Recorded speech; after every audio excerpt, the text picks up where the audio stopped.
dentro da bola.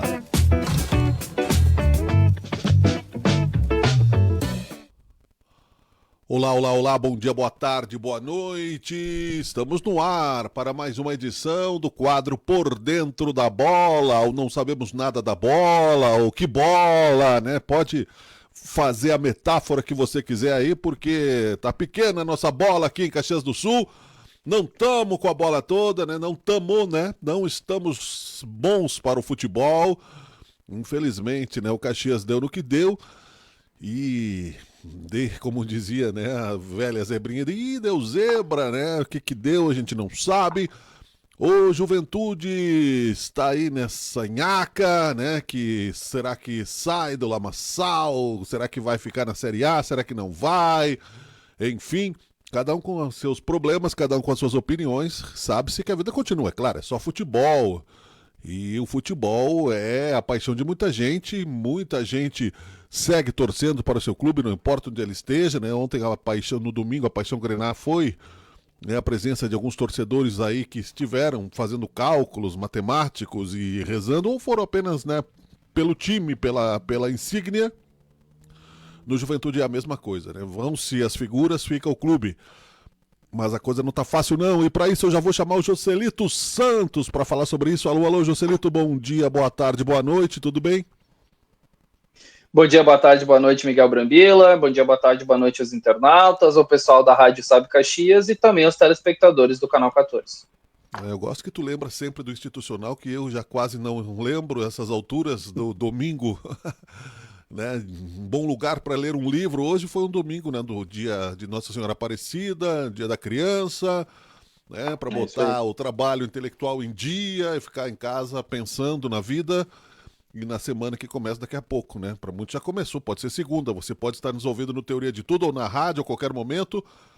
Vamos começar pelo Caxias, que jogou mais cedo no Centenário. Isso. Em loco, estivemos lá.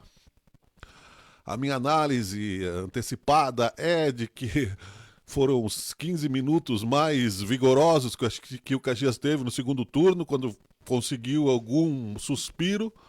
Alguma coisa aconteceu, Joselito. E como profeta, né, eu quero ser teu amigo, porque tu dizia, olha que não vai dar certo, né, essa história de abandonar o campeonato, classificação antecipada. Mas será que foi isso mesmo? A gente não tem nada mais a dizer, que não seja lícito, evidentemente. Claro. Mas faltou acertar algum detalhe aí. O que aconteceu com o Caxias, Joselito?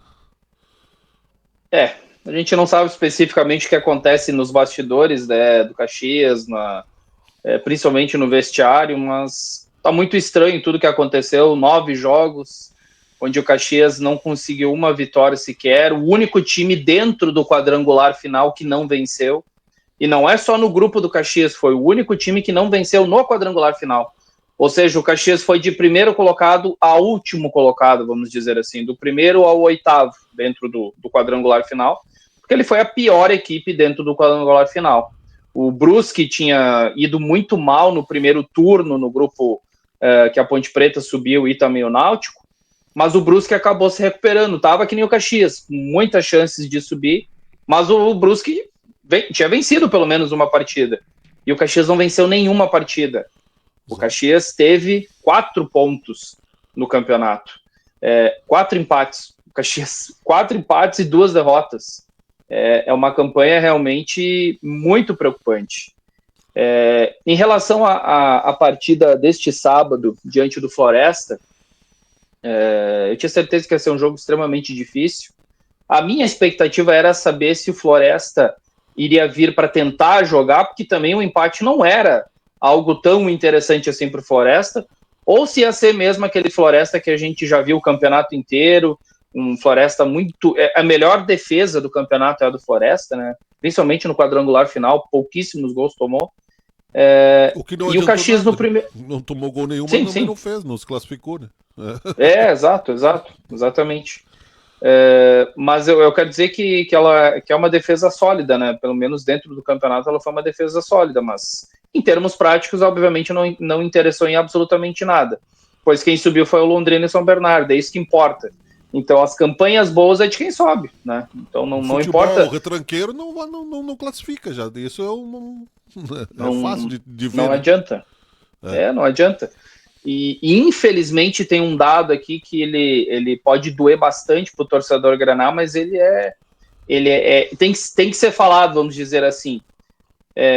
Se esperava muito que os 4 primeiros do campeonato subiriam, que seria o Caxias, a Ponte Preta, o Náutico e o Londrina.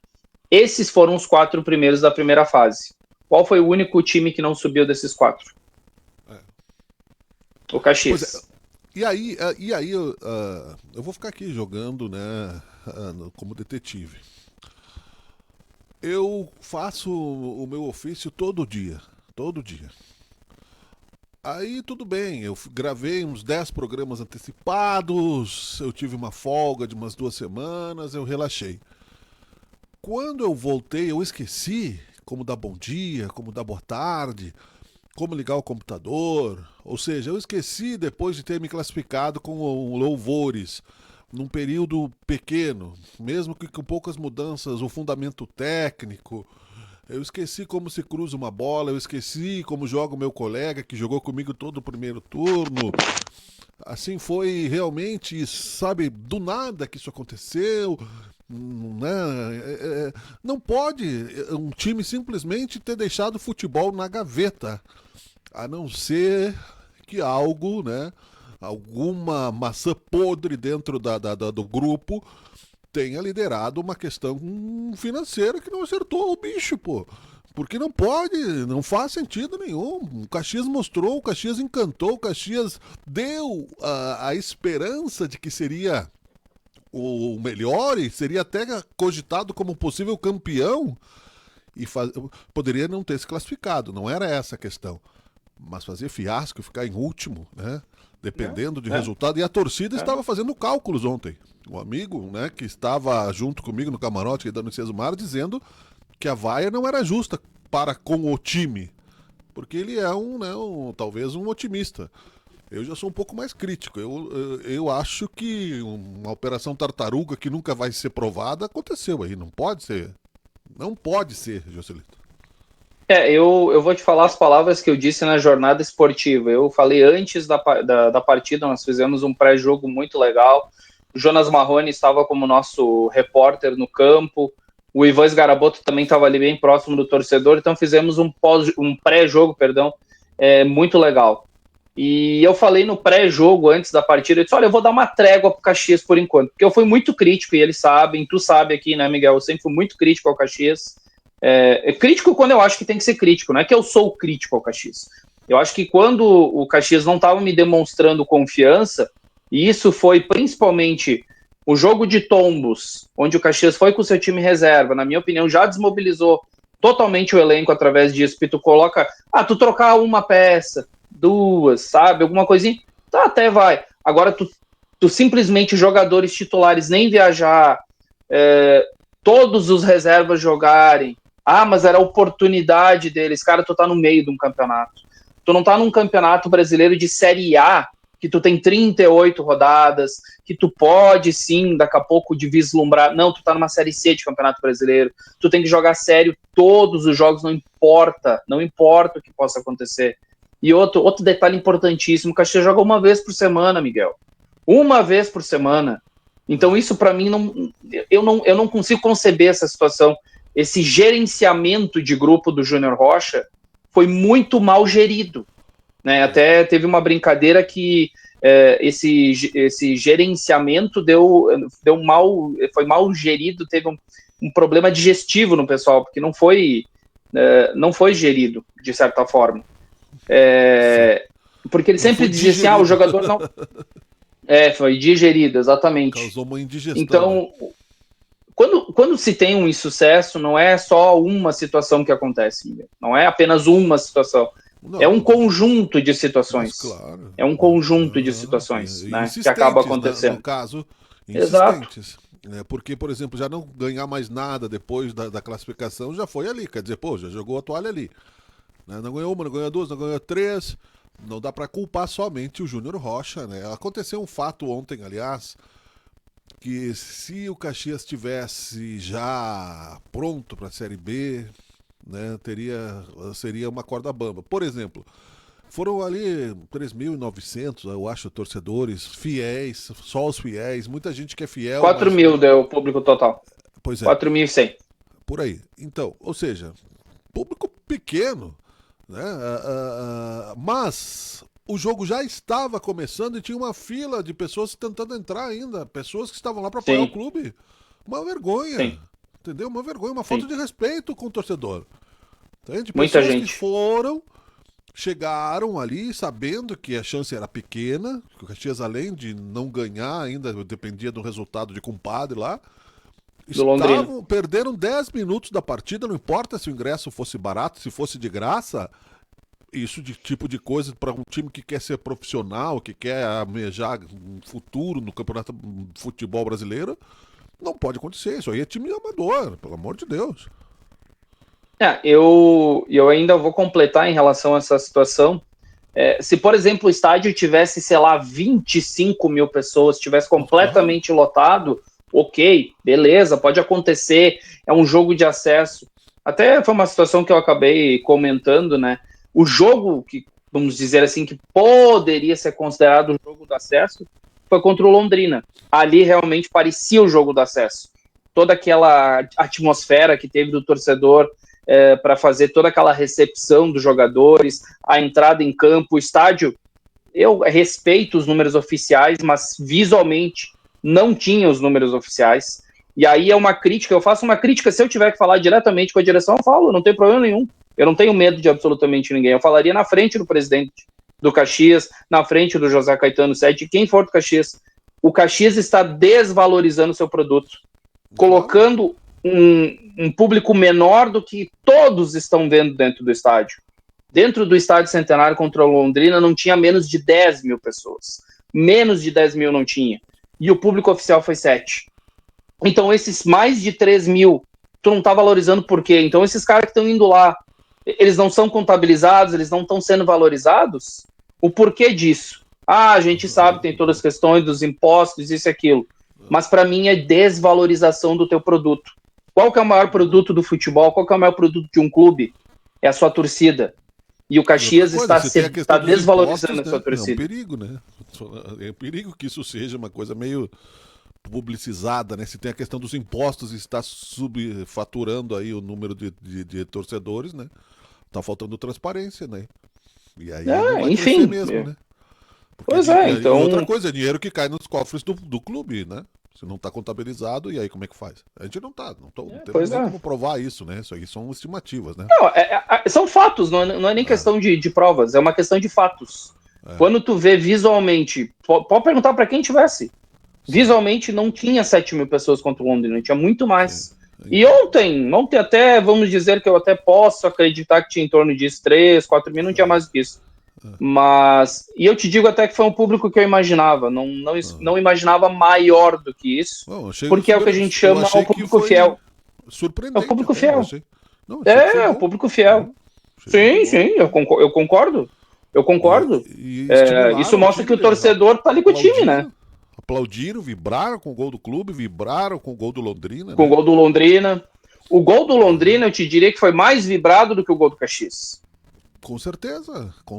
Muito mais vibrado. Porque... A hora que o Londrina empatou, eu, se eu fosse o presidente do Caxias, já ligava pro presidente do Londrina, 1 milhão aí pra fazer mais um. E o Caxias... Não sei se adiantar. Não sei se adiantar. Pois é, mas o Caxias deixou empatar, né? O Caxias deixou empatar, né? Não pagasse antes, pagasse só depois, né? Entendeu? Porque não pense que isso não rola, né? Não vem contar que o futebol é inocente. Um amigo meu chegou a dizer, já que estão fazendo jogo de compadre, porque a mala branca pro Floresta. A mala branca, como a gente diz, eu não vejo nenhuma ilicitude. A mala branca, tu tá incentivando alguém a vencer. Agora, a mala preta, sim, a mala preta ela pode ser de uma questão ilícita, porque aí tu tá... A mala preta é pra tu perder. A mala branca é pra tu ganhar. É só um incentivo, é uma diferença. Pois um é para perder, o outro é para ganhar. Eu acho que tudo é filosófico na vida, né? O cara tá lá pra jogar, é pra ganhar, né? Perde por circunstância, né? E aí é que nós estamos vivendo Mas esse aí tudo a Brasil. gente tá falando porque o Caxias foi incompetente. Simples Claro, assim. O exatamente. Caxias chegou na última rodada dependendo de outros, sendo que ele se colocou nessa situação, né? Então, vamos dizer assim, os jogadores, a direção, o próprio treinador não poderia nem reclamar se tinha pouca gente no estádio, e não tinha pouca gente porque era um jogo de acesso. Um jogo de acesso, ele merecia, obviamente, o estádio completamente lotado. Mas o Caxias fez por merecer isso? Mas o Caxias fez por merecer. Por exemplo, assim, ó, se o Caxias tivesse empatado com o São Bernardo, eu tenho certeza que o estádio ia estar lotado, Miguel. Porque aí o Caxias dependeria de si. Aí, ok.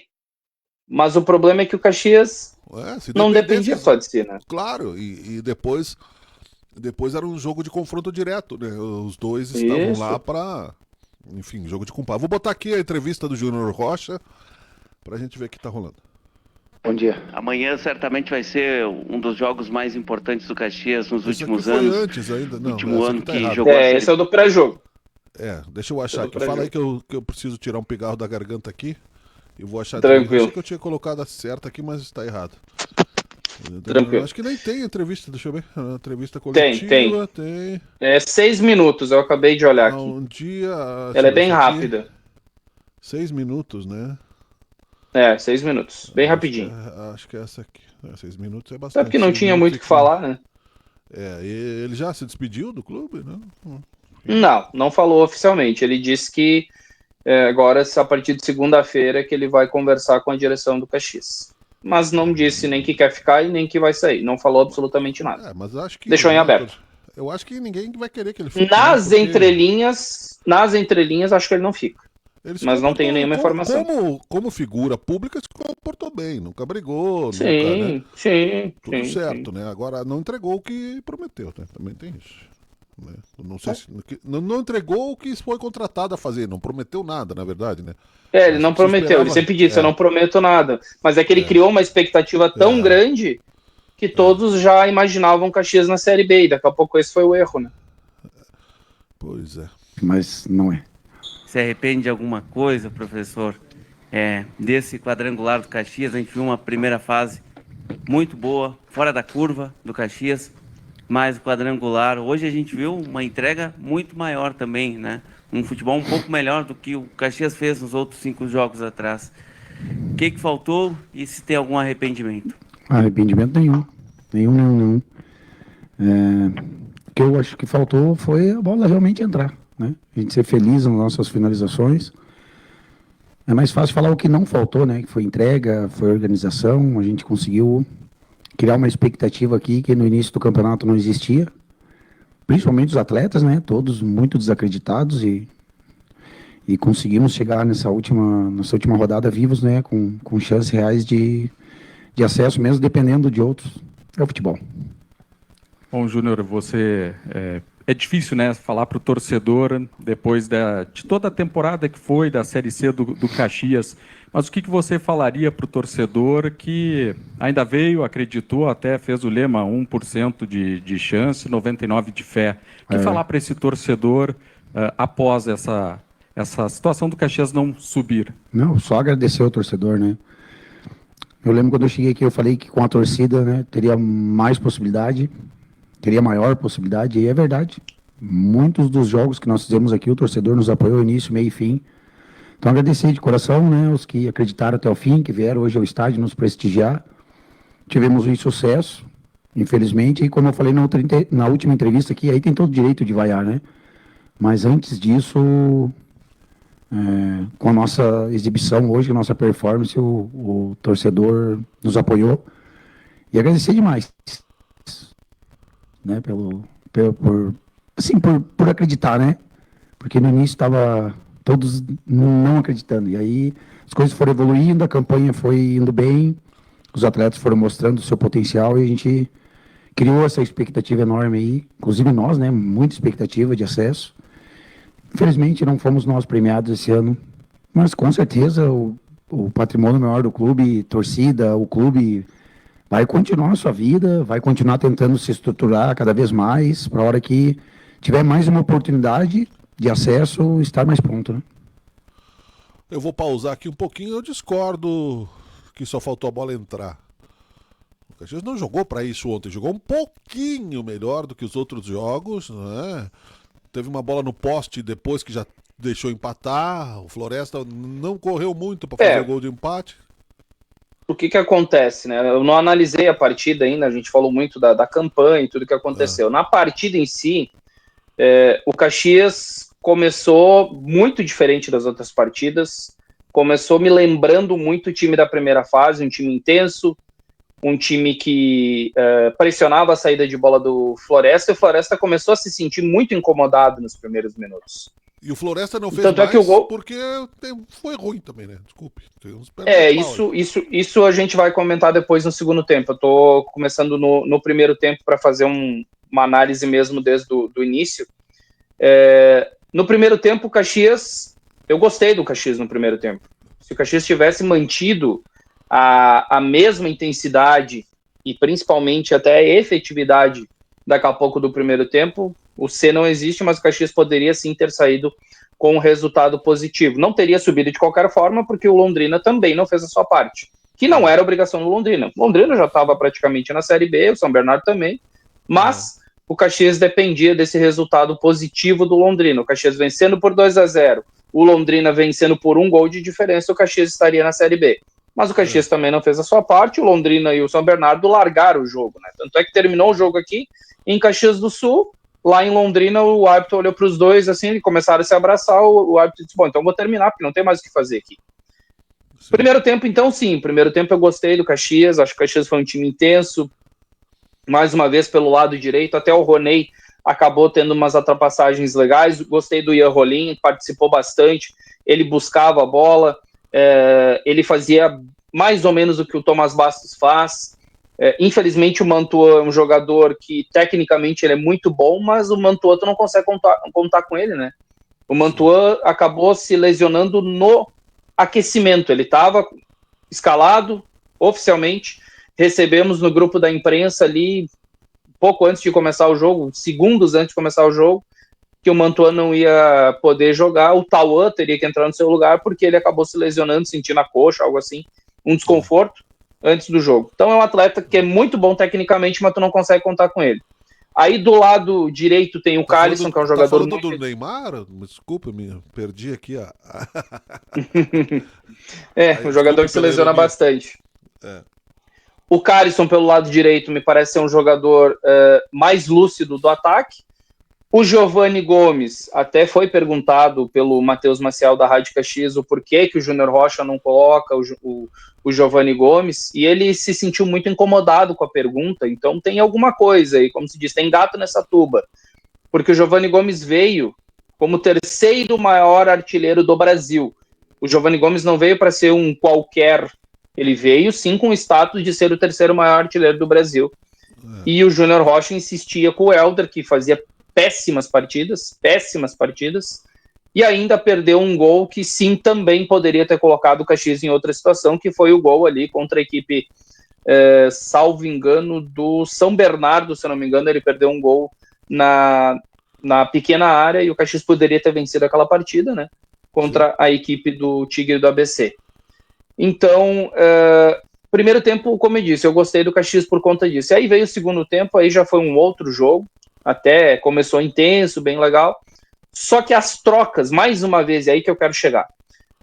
O Leston Júnior, o Ricardo Catalá e o Roger Silva, perdão, estava tentando me lembrar o nome do treinador do Londrina. O Roger Silva, o Ricardo Catalá e ontem o Leston Júnior acabaram dando um nó tático no Júnior Rocha.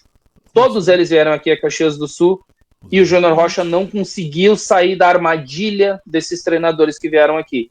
Porque no segundo tempo... certa facilidade, inclusive, né?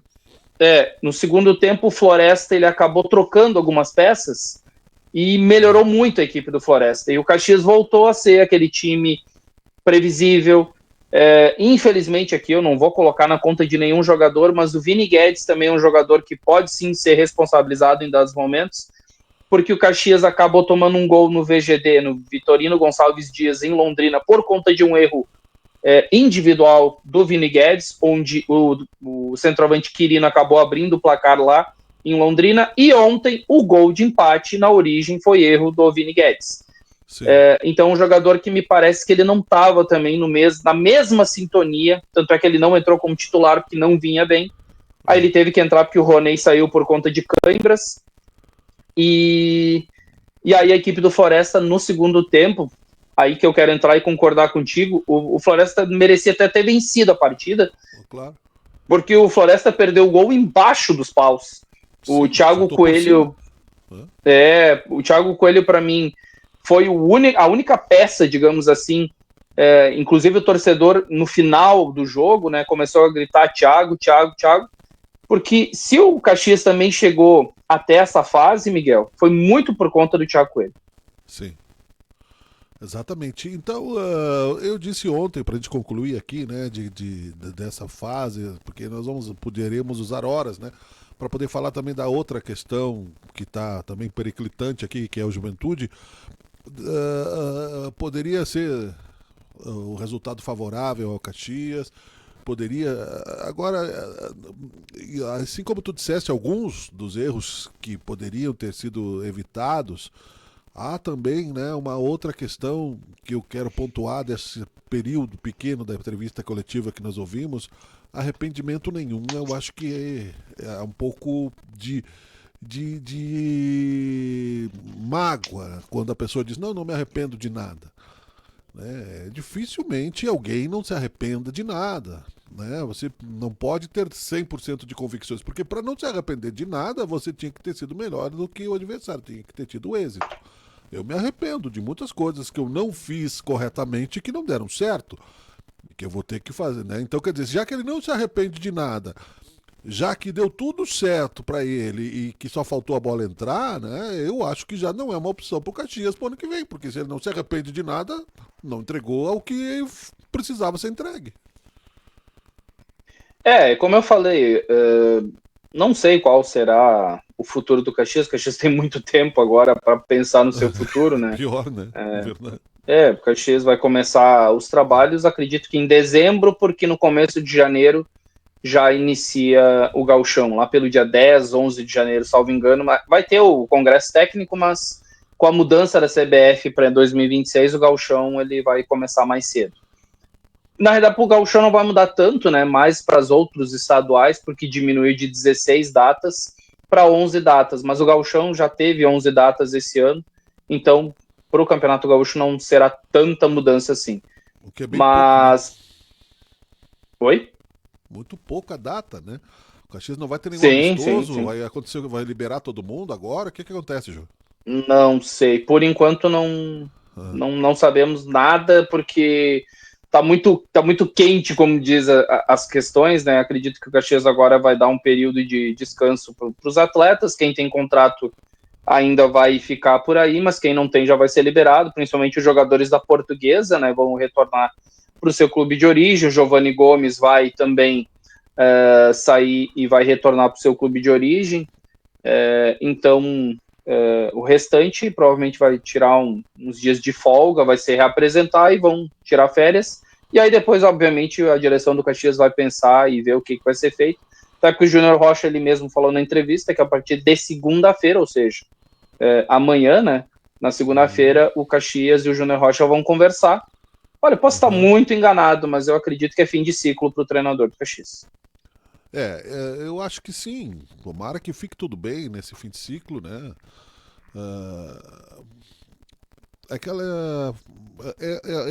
Na verdade, realmente, né, não tem como fazer um desfecho da lamentação. É difícil. E o ser humano lamenta mais fácil do que comemora, às vezes, eu acho, na minha opinião. Sim.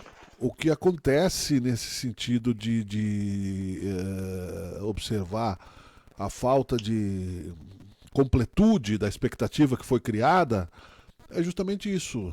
A gente aprende no comércio que você tem que dar um prazo mais longo para poder entregar antes. Se você oferecer um produto, né, se você der uma data de entrega e frustrar essa data, é pior do que você prolongar para depois a entrega de um produto e entregar antes. né? Isso aí é o anímico, é a consciência da pessoa. Bom, eu vou receber dia 15 tal produto, né? Beleza, me prometeram pro dia 20, me entregaram dia 15, beleza, tá tudo certo. Então ele prometeu, quando acabou, né, como liderança, que o Caxias se classificaria com a mesma facilidade, o que não aconteceu. O Caxias poderia ter se classificado com maior entrega. Então é essa disparidade que tirou a credibilidade do Júnior Rocha nesse momento. Pode ser que ele se recupere, todo mundo se recupera. Mas essa disparidade, que aí precisaria uma análise mais profunda, já aconteceu com outros clubes, né, que terminaram primeiro, não se classificaram, que a gente não sabe. Por isso que essa disparidade, esse Rubicão, né? O Rubicão, tu sabe que o Rio, né? O Rubicão, aquele que tu cruza, né? Que só faltava cruzar o Rubicão pro César conquistar o Império Romano, né? Ali na cruzada do Rubicão é que aconteceu alguma coisa ali. Peraí, não pode ser, entendeu? Não é. Aí vai lá o meu músico tocar guitarra sem corda, vai o baterista sem baqueta, os caras são estrela do rock. E chega na hora de fazer o que sempre fazem e não consegue entregar o básico, que era ter um time mais competitivo. O Caxias era, entendeu? Tinha insegurança, tinha ansiedade, tinha... Não. Isso aí não foi só questão de técnica, né? Não teve nenhuma denúncia de jogador na noite, não foi isso. Foi a questão desse futebol brasileiro que é mercenário, né? Que só se joga por dinheiro, não se joga também por inteligência. Porque se eles fossem inteligentes, o grupo de atletas, tudo bem, nós não acertamos, eu tivesse uma liderança forte, olha, vocês podem se consagrar, né? É bom pro clube, talvez o clube não tenha. Então essa mesma questão que tu colocou antes ali, da falta de transparência nos ingressos, pode ter afetado. Porque assim, ó, se tem dinheiro em caixa e eu não vou receber, então eu não vou jogar. Porque não querem me dar. Onde é que tá o dinheiro? Então, quer dizer... Ali faltou talvez uma transparência para dizer, olha, o clube não tem dinheiro, mas nós temos garra, vamos combinar que pro ano que vem que a gente vai fazer um acesso, que o ano que vem as coisas vão ficar boas para todo mundo. Será que isso foi dito com clareza? Ou se ficou na questão tosca, né, do diálogo, de dizer, vamos ganhar que não sei o quê, ou foi feito igual o Campeonato Gaúcho, né, que quando a gente perdeu pro Inter, Caxias, né, quando o Caxias perdeu pro Inter, né, já abandonou o campeonato, né? Não, já fizemos... Sem jogar a segunda partida, já abandonou. Perdeu aqui em Caxias, já abandonou o campeonato. Sim. Que futebol é esse? Entendeu? Futebol pra quem então jogar? As informações que eu recebi em relação ao prêmio é que o Caxias, sim. Inclusive, foi... o conselho do Caxias acabou... arrecadando esse valor, e o prêmio da primeira fase, o prêmio da classificação, o Caxias pagou. Estaria tudo certo. Agora, em relação ao que tu quer dizer, daqui a pouco esse prêmio foi pago, mas foi o valor que foi acordado? Era o valor que os jogadores queriam de fato? Porque, Miguel, depois da classificação... E foi. E tudo isso aconteceu depois realmente desse pagamento do prêmio aí. Claro. Me parece que os jogadores não gostaram do prêmio que receberam. Mas claro. E aqui eu estou conjecturando, eu não sei se realmente aconteceu isso. Mas é muito estranho, depois de um pagamento, de um esforço do conselho, onde os jogadores simplesmente largaram o campeonato. Foi isso que aconteceu com o Caxias. O Caxias largou o campeonato. E aí eu concordo contigo e discordo em gênero e número grau com o Júnior Rocha, dizendo que o Caxias nunca faltou entrega. Em alguns jogos faltou entrega, sim. Faltou entrega, faltou organização, faltou. O que sobrou... E aí eu até disse ontem na jornada, eu disse assim, o Caxias teve uma campanha de excelência até a sua classificação. Pós-classificação, o Caxias já começou a decair. Até tu me questionava aqui, eu já te dizia, olha, não sei, não tô gostando do que eu tô vendo. É verdade. Por isso, aquele jogo do Brusque me preocupou já naquele jogo do Brusque, porque tu tá com 2 jogadores a mais e tu não... Olha, empatar já seria ruim, mas tu perder um jogo com 2 jogadores a mais, para mim é o cúmulo da incompetência. Aí tu vai para Maringá, tu toma 3-0, não é perder, brigar, não, tu tomou 3-0 com caixa para mais, aí tu vai para um quadrangular final, não, agora vai acontecer, agora é novo campeonato, tá tudo certo. Não, o Caxias só continuou o mesmo nível que estava os últimos 3 jogos e até pior. porque no quadrangular me parece que o Caxias, e aí eu vou entrar até numa brincadeira, parece que desaprendeu a jogar, porque o Caxias não jogou absolutamente nada nesse quadrangular, Não. nada. Não. E eu digo mais, o Caxias realmente não mereceu a subida, porque um time muitas vezes, não merece a subida, mas realmente o Caxias não mereceu a sua subida. O Caxias foi muito incompetente nesse quadrangular, muito incompetente. E se isso aconteceu, que não foi culpa da direção, que foi transparente, que aí ele está lidando com um grupo que não apostou a credibilidade, o Júnior Rocha não pode falar isso, evidentemente, ele depende do grupo, depende das pessoas, e também nós não estamos provando nada aqui, a gente só está... Eu acabei de falando. Eu falei que é uma conjectura, é um sentimento, eu não tenho informação nenhuma, eu não sei. É uma diferença muito gritante, né? Mas pelo menos o clube tem que saber quem é quem. E se tem muita gente, né, a direção de futebol tem que saber quem é quem para poder almejar o ano que vem algo, né? Porque não vai ser todo ano que vai ser, né? Para ter uma Série C se estruturar, tem que uma das questões é essa, né? Exato. Então, porque assim, como se diz, esse cavalo encilhado que o Caxias não pegou, olha, meus amigos, o Caxias vai ter que pelear muito no próximo ano. Era um ano, assim, propício para o Caxias subir. Sinceramente, um ano propício, né? Mas o Caxias foi incompetente. O Caxias foi incompetente. Para mim, é simples assim. Quem me perguntar, o Caxias foi incompetente. Simples. Para mim é simples. Uma manchete que estava bem pública, né? Caxias amarga, né? Permanência na Série C. Veja bem, né? O que foi um sonho há 2 anos atrás, agora é um amargor, né? Então veja bem, né? Por causa... É isso aí. Enfim. Estamos apresentando aqui o quadro Por Dentro da Bola, em Sabe Caxias, também aqui no Rádio Sabe Caxias e por toda a plataforma. Vamos então virar a página aqui no meio do programa para falar do Juventude, né? Que dessa vez não vai ter como nem virar a tabela, porque eu acho que não vai cair nada. Se virar a tabela, vai cair o balaio de gol negativo contrário, né? Eu acho que nunca na história do futebol brasileiro é basquete, né? Vamos botar o Juventude e jogar com o Caxias do Sul basquete lá. Porque, aliás, né, não se pode cuspir para cima. São 52 gols sofridos, Miguel. 52 gols sofridos. Não se cuspa para cima e não diga desta água não beberei e não ache que o teu concorrente, adversário, ou co-irmão, ou quem tá lá na série 1000 é pior que tu, porque eu ouvi aí um papo que diz, Caxias tem que ficar aí na série C mesmo, não importa, né, que a Juventude aqui é da elite.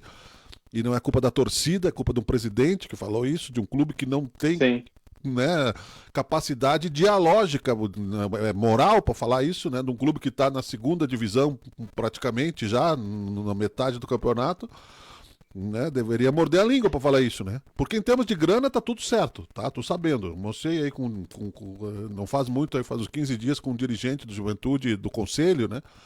O Juventude tem um conselho que filtra toda a grana que entra, passa pelo conselho e libera o quanto se vai gastar. Superavitário. Né? O time está superavitário. Né? Então, quer dizer, grana não é o problema do Juventude. O que é, então? Técnico. Técnico, principalmente. Problema técnico. Não do técnico, mas também o técnico agora não está conseguindo fazer essas peças jogarem, né? Mas nós vamos ver a entrevista coletiva e eu posso dar um spoiler ali da entrevista coletiva. O Thiago Carpini, ele subiu o tom, né, Miguel? Porque o Juventude perdeu, e perdeu, como a gente diz aqui no Rio Grande do Sul, bem perdido, né? 4-1 com caixa para mais, ok, é o Palmeiras, é o líder do campeonato, é um dos melhores times do Brasil e da América Latina. Eu tô apostando que a final da Libertadores mais uma vez vai ser brasileira e será Palmeiras e Flamengo. E aí eu não vou dizer quem será o campeão, porque o Palmeiras é um dos times que não desiste e o Flamengo é o melhor time técnico do Brasil. Então penso eu que será uma final muito legal. Mas tem os argentinos aí nesse meio, né? Então vamos com um pouquinho mais de calma. Mas eu ainda apostaria em Palmeiras e Flamengo. E foi esse time aí que o Juventude perdeu. Só que uma fala que o Thiago Carpini falou me chamou a atenção, de que os jogadores precisam ter um pouquinho mais de comprometimento. Então, sim, é verdade. Isso me chamou a atenção. Me chamou a atenção. E falar isso, eu acho que o treinador tem que ter coragem de falar isso. Vou perder o grupo. Bom, né? Isso eu acho... Bom, não quero... A gente ficou falando de Caxias até agora aqui. Né? Mas, enfim... Vamos lá, vamos ver o Thiago. Olha, boa noite. Na verdade, assim, acho que no jogo como esse, como foi o primeiro tempo nosso jogo passado contra o Fortaleza, não adianta a gente vir aqui e falar de estratégia, de escolhas, de peças individuais, quando o nosso comportamento é ruim. E acho que esse é o grande ponto, e é nisso que a gente tem pecado. Não interessa se é uma linha de 5, linha de 4, se são 3 volantes, 2 meias, 1 meia, 3 atacantes, 2 atacantes, a gente precisa ter uma postura melhor de um time que briga pela sobrevivência.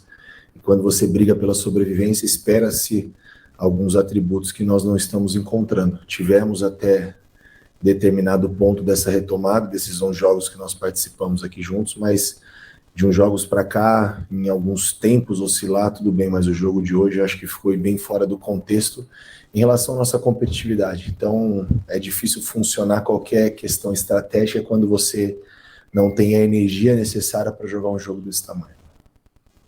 Boa noite, Carpini. Lincoln Oliveira na rede oficial. Agora, faltam 11 jogos para encerrar o campeonato. O Juventude precisa de uma pontuação de 22 pontos para alcançar os 45 tão desejados, escapar 7 vitórias, um empate em 11 jogos, um cenário muito complicado. Que atributos desses que você acabou de citar o Juventude precisa nesses 11 jogos que não apresentou nos últimos para conseguir se salvar nesse rebaixamento? Olha, não adianta a gente falar de 11 jogos e fazer contas tão largas assim num momento tão delicado, né? A gente também faz essas contas que você fez, mas o nosso momento é vencer o próximo jogo, é voltar a somar, e os atributos foi o que nós mesmos fizemos na minha estreia contra o Corinthians, jogo contra o Vasco, contra o Ceará fora de casa, contra o Vitória buscar um empate com 1 a menos, contra o Botafogo do Rio, ou seja, grandes jogos que nós fizemos, essa mesma equipe competindo melhor, tendo um pouco mais de iniciativa. Então acho que isso em algum momento ali essa questão da gente estar sempre também mudando pelas situações, são muitas lesões, dificuldade para escolher os 11, isso pode ter afetado um pouco essa questão coletiva. Então não adianta a gente fazer esse tipo de conta, mesmo porque 45 nos últimos 10 anos, com 43 livrou. Então 45 a gente talvez já encontraria essa conta para 20, mas se a gente ficar nisso a gente vai ficar maluco. Nós precisamos fazer o próximo jogo, precisamos voltar a competir, competindo dentro dos comportamentos que a gente se prepara para fazer na semana e não temos feito nos jogos, a gente volta a melhorar a nossa performance, volta a pontuar e a gente volta de novo para a competição. Cada vez fica mais difícil, isso é evidente, mas a gente sabe que é tudo muito em aberto. Esse mesmo momento do ano passado, eu vivi uma situação muito parecida, e são momentos de permanência que te consomem muito, né? É muito melhor você brigar na parte de cima da tabela por coisas grandes, por título, mas esse momento do ano passado eu estava no Vitória, e nesse mesmo Allianz Parque que nós fizemos um jogo, nós vencemos por 2-0, e foi uma virada de chave, e faltavam mais ou menos 11, 12 jogos, como faltam hoje, e nós praticamente não perdemos mais. Somamos, vencemos, empatamos. Então, eu acho que trazer à memória coisas que já aconteceram, os bons momentos que nós já vivemos nesses 11 jogos e encontrar um caminho. E os atletas, acho que a partir da conversa que nós tivemos hoje no vestiário, eu acho que eles precisam também assumir um pouco de responsabilidade. Eu acho que está muito pouco a entrega e a responsabilidade deles com eles mesmos. Carpini, boa noite. Adolfo Medeiros, TikTok Esportes. Carpini, minha pergunta vai sobre a campanha como visitante do Juventude. São 13 partidas, apenas uma vitória, 6 gols marcados com esse gol de hoje. Só mais 6 jogos como visitante ainda no campeonato, inclusive o próximo contra o Fluminense. Dado esse retrospecto considerado ruim, como que o ataque pode se preparar para fazer mais gols, já que será necessário para uma possível permanência? Eu não posso falar desse retrospecto porque eu não aqui estava. Eu vou falar do meu retrospecto. Vitória em Salvador, um jogo fora, empate. Ceará fora de casa, vitória. Atlético Mineiro, jogo fora, empate. E a derrota hoje para o Palmeiras. Eu não posso falar do que passou porque essa herança não é minha. Eu assumi, mas não fui eu que participei. Então esse retrospecto não é meu. Daqui para frente tem coisas boas no retrospecto também fora de casa. Boa noite, vocês também.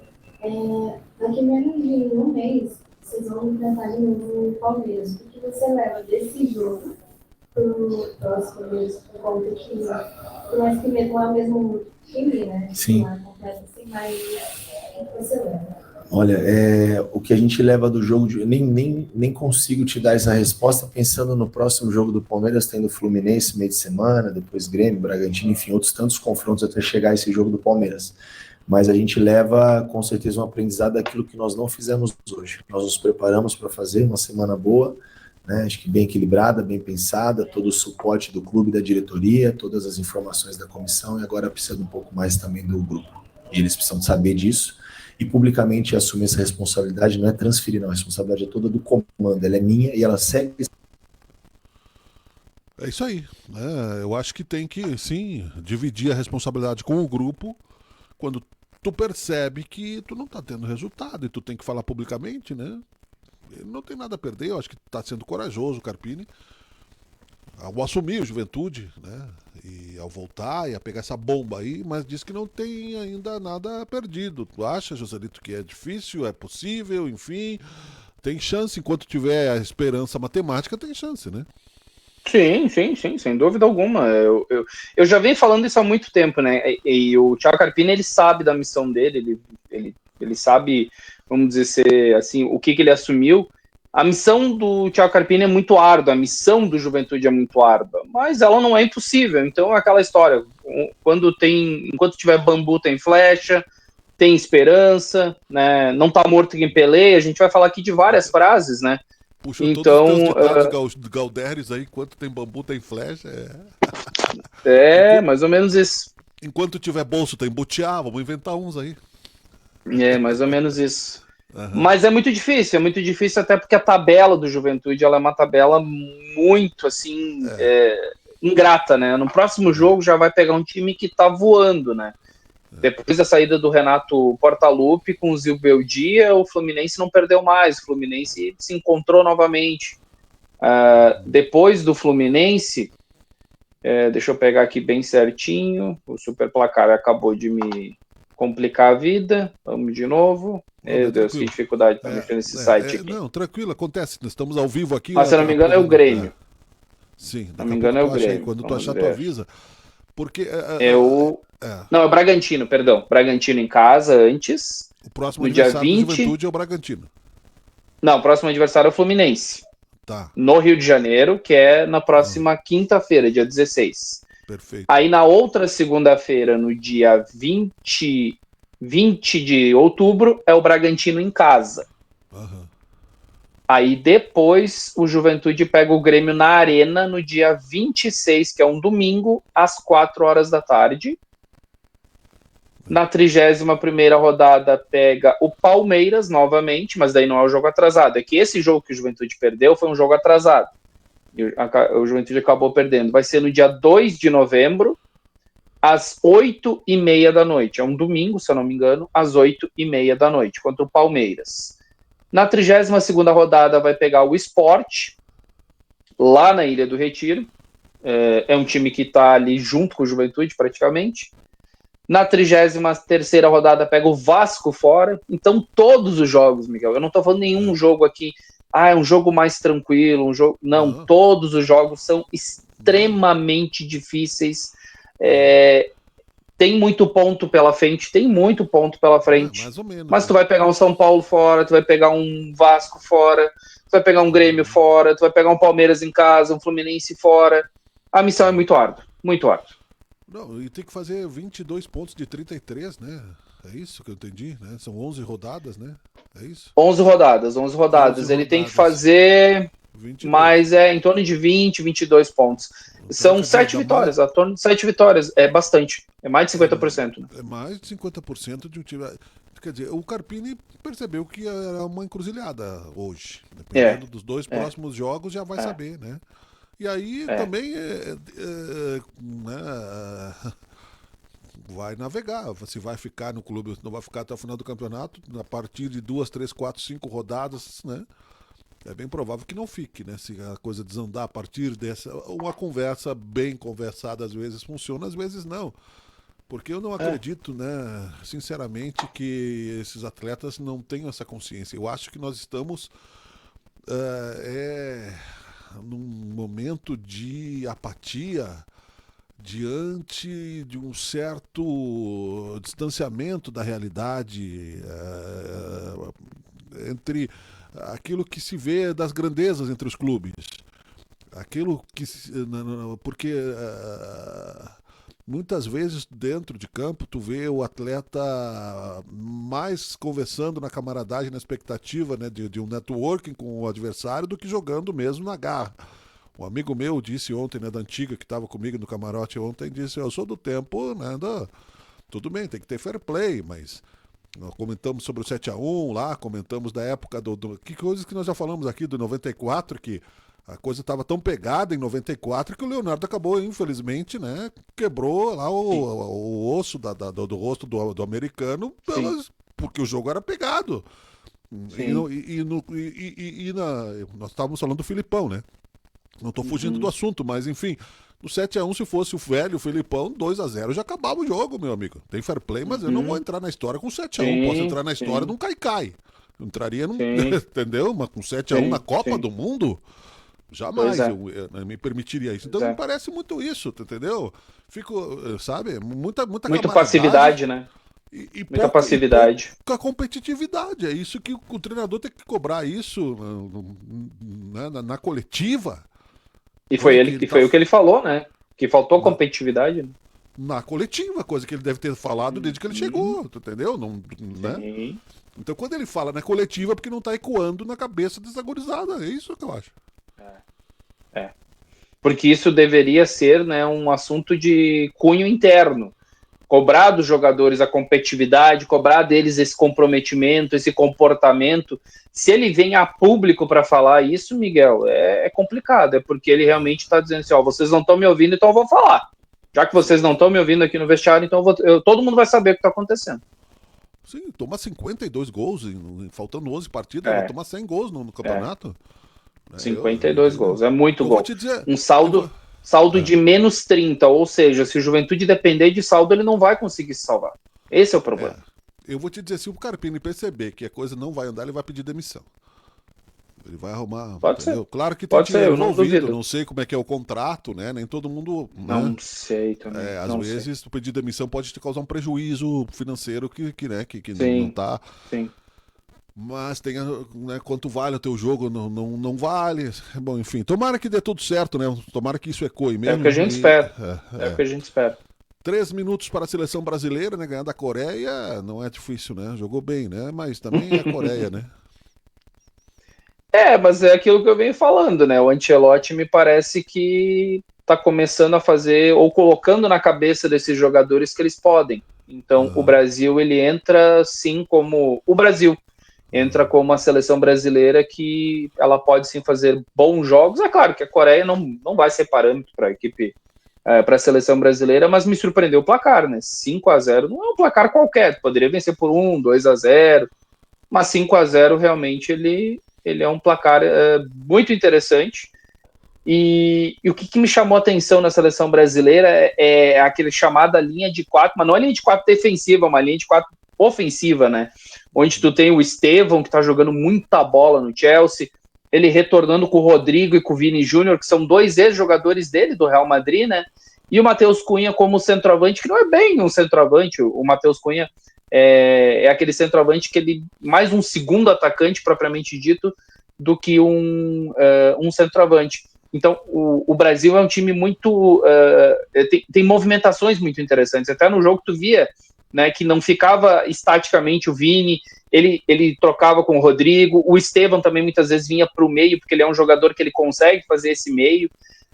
Então a seleção brasileira ela tem alguns comportamentos, que foi isso que o Thiago Carpini acabou falando na entrevista coletiva, que me parece que sim, aí tem a orientação do melhor treinador do mundo para mim hoje, que é o Carlo Ancelotti. Melhor treinador do mundo, sem dúvida alguma. Pelo menos o mais vitorioso nesses últimos anos, pelo menos 20 anos, um pouco mais. O Carlo Ancelotti é um treinador de renome, né? Era o sonho da CBF e acabou virando realidade. Nós não acreditávamos, né, Miguel? Mas ele tá aí. Pois é, não acreditava realmente, achava que tanto que não, né? Quem recebeu os louros... No primeiro momento ele não veio, né?